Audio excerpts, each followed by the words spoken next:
Hi, hello, welcome. It is time to talk February releases. I am catching myself from saying that already it's February, and I feel like I'm just repeating that month after month. Time continues to pass, such is life, but here we are. So this month I have, I think, around 19 titles that I have on my radar. I thought about trying to pare that back for this video, and then I was like, no, the whole idea for me in sitting down is talking about things I have my eye on and I'm excited about and getting things on my radar and maybe other people's radars. It doesn't mean that I am going to read all of these books this month or that I am obligating myself to read all of these books this month, but maybe something I say will strike your fancy. That's the hope anyway, right? I like to think I have at least a decent taste in books. So let's jump in. I'm probably not gonna have lots and lots to say about every title, which honestly for you is probably for the best. So February 1st, tomorrow, the first book on my radar is actually a nonfiction title from an author I am unfamiliar with, but the concept is something I am very intrigued by. And that book is Toxic Positivity by Whitney Goodman. I'm thinking I'm probably gonna do this on audio because it's nonfiction. I think this is gonna be a really good tie-in conceptually with Cultish, which I loved and I have been seeing get good buzz on the book side of the internet. So I have been long fascinated with this idea of toxic positivity. I think we see it a lot, most noticeably in kind of the influencer sphere. I think this will also kind of dovetail. I know I've talked before, if you've been with me for a second, that I personally don't super respond to the self-help genre. And I think that this book may help me articulate some of that why, because I do find a lot of kind of toxic positivity mindset in the genre, along with the kind of lack of action items that I have mentioned before. So I'm very excited about this. I'm excited that I think that this is opening up a wider conversation. It's definitely something I've seen in conversation on the internet in different spheres, but I think that this is going to help broaden that and provide like a more central source of that conversation. So very excited to see this kind of concept spread outside of the internet sphere into more mainstream so that we can kind of talk about it and combat it and just be a little bit more intentional with our speech and presentation. And not that we are to never be positive, but just to kind of understand where too much of a good thing can also be bad. And then we're moving back into the world of fiction with A Lullaby for Witches by Hester Fox. This is a new to me author, even though I know she has other titles. This, according to the blurb, seems to be kind of that going back and forth in time. There is that witch angle, that kind of woman who is outside of the conventions of her time in the historical timeline, being researched by a woman who is now a researcher at this house, and how those two timelines are in conversation with each other and how the plots may overlap and whatnot. I used to be all about this kind of structure and this kind of storytelling, and I realized I haven't read one in a second. I just haven't picked one up.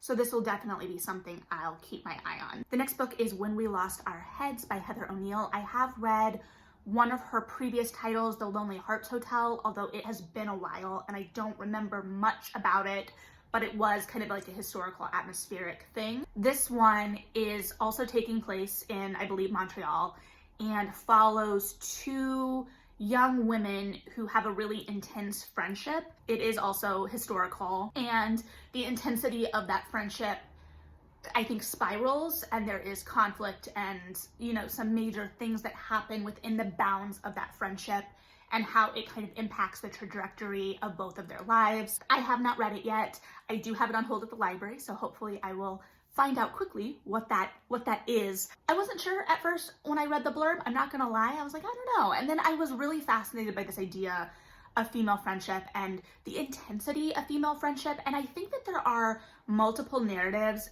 especially within the last month or two, that have come out that are kind of exploring that. We've got this one, we've got Wahala, we've got Fiona and Jane. So they all have different kind of angles and structures and almost genres that they're tackling this from. So maybe I'll have to kind of analyze them against each other. I don't know. But I'm excited to see female friendship and the complexity of that and the passion of that take center stage in some narratives, because I think that there is a lot to unpack there. I am very excited about this one in terms of, I'm hoping, I know it's not going to be the same thing, but I loved the book The Fair Fight. If you're a romance fan, you may have heard Sarah McLean talk about that book because it involves bare knuckle fighters in a historical, but I really liked the female friendship in that book and in that historical setting. I thought it was a great historical novel. So I'm hoping to see kind of like that depth of experience, both within the friendship, but within the historical setting in this as well. So I'm just gonna cross my fingers and we will see. And then we also have Lesser Known Monsters of the 21st Century by Kim Fu. I know little about this other than it promises to be weird short stories. And if there's one thing you know about me, if you've hung out here for a second, I love weird short stories. I have seen a little bit of buzz personally on Litsy from someone reading it, so I'm excited for some weird short stories, and I think winter is a great time for some weird short stories. And then probably like lowest on my list for this date, just to be brutally honest, is In the Serpents Wake by Rachel Hartman. This is the second in her Tess of the Road duology, which is kind of like a companion duology to Serafina. I did read Tess of the Road. I enjoyed it. It was very much character driven, which I think Serafina to a certain extent is too. So I think that fits within the work as I know it. I don't remember as much of that as I would like, and I know it was kind of like just tangentially related. I think, is it like following one of Serafina's like sisters, I think? Clearly, I'm not as versed as I should be, but I am interested in Hartman's voice, so I would like to read it. I just don't know if I need to go back and do Tess of the Road, so we'll see. But she creates really engaging, full fantasy worlds in the YA space. So then we're moving on to February 8th. The first book I've got my eye on is Jawbone by Monica Ojeda. This is a translated novel from an Ecuadorian author. It also follows a really intense friendship between two young women, and I think one of them is kidnapped and something tragic is involved there. So I think that there is like a thriller type angle. I am really intrigued by the voice that's kind of hinted at on the blurb. I'm not anticipating it being a light or easy read, but the blurb is selling me on that voice. So the marketing is doing its job. The cover is also really compelling. So we will see about that one for sure. And then we are moving back into kind of the paranormal romance space with Not the Witch You Wed by April Asher. I have actually already read and talked about this book. I was lucky enough to get an advanced read copy and talked about it in the kind of realm of a lot of the witchy romances that were coming out around Halloween. This is obviously not coming out around Halloween. I think it is aiming to fit within the kind of paranormal romance market, so I think that makes sense. I think it is a kind of paranormal romance that I haven't read for a second. It kind of harkens back for me to the 2000s, mid-2000s, like a kind of Mary Janice Davidson type comedic paranormal. So there's a little levity to it as well. I enjoyed it a lot, and I'm definitely interested to see some more books in this vein come out. I think we are going to see more. I think we're going to see more witchy romances this October as well. But if you need another kind of paranormal witchy romance right now, that's definitely one to pick up. And then we're moving back into the nonfiction space. I know, no segues, all non sequiturs. We're just gonna go with it. The 90s by Chuck Klosterman. I haven't read a book by him for a while, nonfiction. I'm probably gonna try and do this in audio as well. We'll see how much I can kind of stay in that audio mindset. I've been doing pretty good so far this year, so I don't want to jinx it. But I'm always interested in kind of pop culture essays type. I say pop culture, I don't know how pop culture versus political it's going to be. The cover has that phone that, I had a teal version of the see-through phone. I still love the see-through phone. I'm a 90s baby, so I definitely remember the 90s from a very specific point of view. So I'm excited to see it kind of unpacked, and we'll see what direction that takes. Yes, it's weird that we're far enough away now to kind of make those observations, but such is life. It did make me really want the VH1 series I Love the Fill in the Blank to come back. At the time that they were airing in the 2000s, the 90s felt a little too recent to really like have any sense of when watching it. They even tried to do the I Love the New Millennium while we were still in the new millennium, but I also really liked that series. So I'm hoping it's kind of like a similar kind of look at things, but we'll see. All right, February 15th has some big releases. We'll get the obvious one out of the way right away. We've got House of Sky and Breath by Sarah J. Maas. This is the next in the Crescent City series, which is kind of a big departure for her in terms of voice. She has become even bigger online, I think, arguably or not arguably, since I last talked about her. As ever, I'm always kind of like a lurker in the fandom spaces, and this fandom space, I'm very much on the outskirts. I do not have deep textual knowledge of her books, but have read most of them. So I did read the first book. It was very much that that paranormal, it was a little darker paranormal. So if Not the Witch You Wed is kind of like the Mary Janice Davidson space, this would be more kind of the Fever series or Anita Blake type space. So I'm very interested to see with the second book where that goes, like what we're kind of going to be leaning into in relation to the voice in this world and the focus, and what kind of paranormal is created. But it's definitely much more of a kind of urban fantasy a la the mid-2000s than I think a lot of her readers were expecting. But it's always exciting when authors kind of explore new worlds. Like everyone, I'm excited to see if the love interest from the first book remains the love interest. So we'll see what that is here. Did I think the first book was perfect? No, I do think it was a little bogged down at times, but I think that this is going to spur a lot of conversation online, and so is definitely something to be aware of. And then we have An Impossible Imposter by Deanna Rayburn. This is the next book in the Veronica Speedwell series. This is a mystery series, a historical mystery. There's definite romantic subplots. I have loved this series since it came out. I will admit that the last couple books haven't been my favorite, and it's not because of developments that potentially release dramatic tension, because I like when she's, I don't want to spoil anything, but I don't think that that's necessarily it. I do love this series because our protagonist is kind of the closest to like a Temperance Brennan type character that I've gotten. Granted, I didn't read the whole Temperance Brennan series in the books. I've read a couple, and I read the YA spin-off series, but I did love the show for many years. Didn't finish that either, but here we are. Anyway, that's the kind of feel. So if you haven't picked this series up yet, definitely something I would recommend and is a lot of fun. But I will be personally interested to see how I respond to this one. And then we have A River Enchanted by Rebecca Ross. This definitely pulled me in by the cover and the blurb. It is about, presumably based on the blurb, two childhood enemies that have to team up to try and solve a mystery of why girls are disappearing in their home. And it definitely looks like it's got kind of a lyrical feel to it based, again, on the cover and the blurb, which are big marketing tools. So we'll see if they match up, right? Does the voice match up with what it's presenting? It's adult fantasy, so I don't know if it's creating a completely new world, if it's more taking place in a mythological space and world. I only say that part because it has a comp to The Witch's Heart on the blurb, so I don't know. Like, that's where comps can be good or muddy the waters. Like, is that comp because of the world or because of the voice? We'll find out. But I'm a sucker for enemies to, well, not enemies. I don't know if this is going to end in a lover's situation.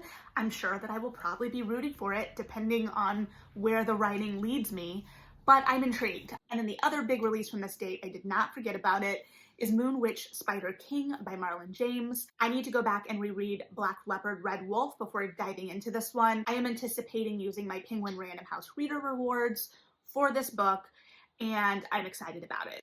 If you don't know this trilogy or the conception of it, it is a high fantasy story, and each book is going to be the same central story from different angles. So I don't know how far back we're pulling into different side plots in each book or whatnot, because I haven't read it yet. But I definitely need to go back and get a familiarity with the first book. That being said, the first book is dense, and it's not that it's not readable, it's just there is a lot going on. It is complex. He is a complex, fantastic writer. So there were many, many, many things I missed on that first read. I'm not saying I'm going to pick them up on this second read. I'm just saying that I absolutely cannot go into the second book without that second read. That being said, the first book came out, I want to say 2019, and based on the way this series had been pitched, I absolutely was not expecting to get this book this quick. And you're like, Melody, it's been years. But like, yeah, it's a really high concept fantasy series, so I wasn't expecting it. So I'm excited. We'll see what we get. James is a masterful writer, and if you haven't listened to his podcast with his editor, I believe it's called Marlon and Jake Read Dead People. I adore that podcast. It's one of the last podcasts I listened to in like the office, you know, back in the before times when I was in the office. So I have like very visceral memories of just like binging through that podcast, like on my walk to work and when I could at work and like going to lunch. Like, it's delightful. So definitely a recommendation, and not as dense necessarily as the fantasy series, but very much looking forward to that. we'll see what I can glean from it. All right. February 22nd, the last day of the month, we do have a decent amount of stuff. The first is a pretty buzzy romance debut, contemporary romance debut, and it is Delilah Green Doesn't Care by Ashley Herring Blake. It is a lesbian romance involving one of our protagonists going back for a stepsister's wedding with a stepfamily she doesn't super get along with, and meeting one of the women in town. I believe she's a single mother. I think she runs either a bookstore or a coffee shop or something of that nature. So on that end, I'm kind of like, oh, kind of like Well Met vibes, only not Renaissance fair. They're involved in this wedding, and I think there are complications with that wedding, as well as just like that idea of going home. So a little bit like Payback's a Witch on that aspect. So we'll see, but it's been getting really good buzz. And then Only a Monster by Vanessa Lynn. I believe this is YA. Honestly, I'm gonna be real with you. The only thing I know about this is it's a monster and monster hunter book. And you may be like, Melody, we've seen that. And I would say, why fix what isn't broken? I love a monster and monster hunter book. And I love that we're starting to see more of that supernatural paranormal come back. I think we had so much in the 2000s that there was that dip. And I used to talk about this with the director of the library I used to work at, just kind of how things come in waves and there are trends.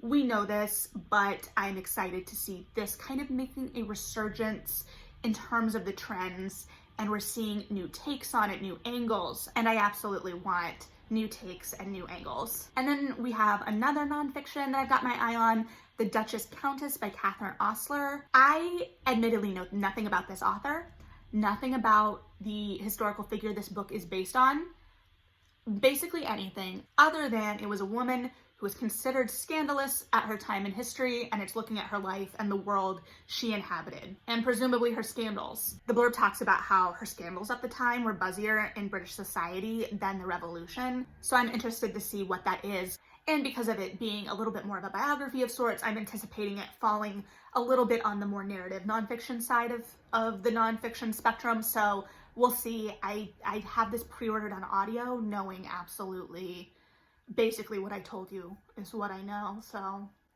it was enough to make me pre-order on audio. And then we have The Girl Who Fell Beneath the Sea by Axie O. This I've been seeing making the rounds on the book internet, or the side of the book internet I apparently hang out on, especially because of the cover being gorgeous.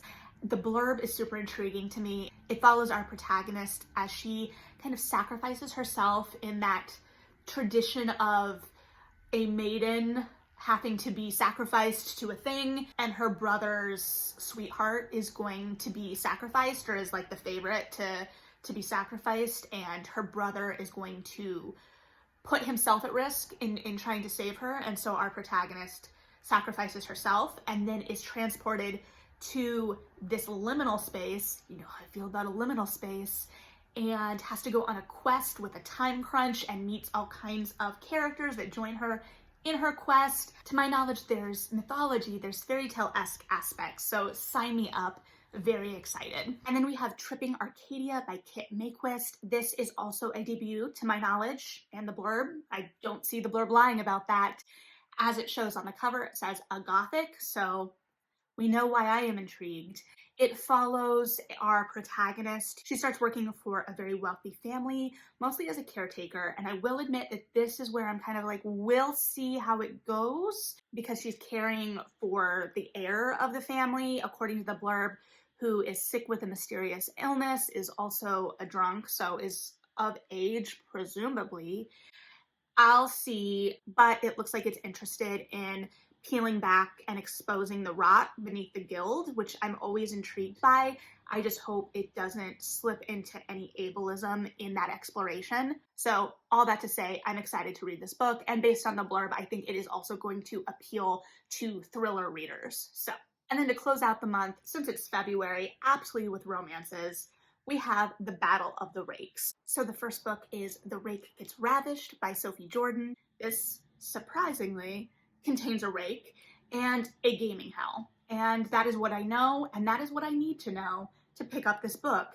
I love a gaming hell set romance. It is historical, as evidenced by the cover, Sophie Jordan, the fact that Rake is in the title. And then the next title is The Good Girl's Guide to Rakes by Eva Lee. This, I presume, will also involve a gaming hell, though I do not think either of our characters run or operate or any other synonym for run the gaming hell. This, I believe, involves the Rake character introducing our maybe less worldly character to the seedier side of things and falling in love in the process. And based on the blurb, I believe there is a complication that I am going to hope leads to a marriage of convenience type situation where feelings may be involved on one side. This is pure speculation based on the blurb. I will be happy with what I get, unless I'm not happy, and I'll tell you, but I should be happy. We'll see. Anyway, I'll probably talk more about those. I'll probably talk more, hopefully, about a lot of these, but we do have a lot. So, what have I missed? Because even though I've talked about 19 books-ish, if I counted correctly, I know I still missed things. What are you excited about? Whether it's that thing I missed or something I talked about that you're just really excited about as well. I don't know. I'm just excited to be talking books, as always. Thanks for hanging out through it. I hope you have something new for your February radar. Read something good, and yeah, bye.